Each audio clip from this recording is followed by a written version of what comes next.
frequency, current, battery voltage, runtime. Gustong-gusto talaga ng ating kliyente yung ating Philkin 10,000 STRA. Kaya naman nung nagkaroon tayo ng delivery sa Pampanga, ay nag-confirm kaagad si Sir Ernie. Itinuro na rin natin sa kanya yung functionality ng Intelligent AVR, kung saan tayo pa lang yung may technology na ganyan sa mga AVR ng 10 kVA dito sa Pilipinas. Dito tayo ngayon sa Pampanga. Bikuran, Pampanga. We are together with Sir Ernie. and Ma'am Edna. Okay? What made you decide na Philkin ang bilhin yung generator compared with other competitors? Oh, kasi nakikita ko maraming bumibili. Maganda yung performance. Basta gusto ko siya dahil sa mga nagko-comment. Naggusto siya na review.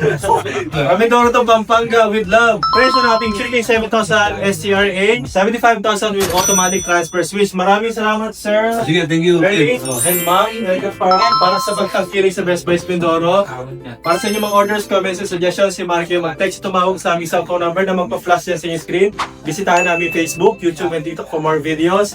Maraming salamat, ma'am, sa pagsalubo nyo at pauwi sa amin. May babaw. Sige po tayo palagi. God bless po. Okay, God bless. Thank you.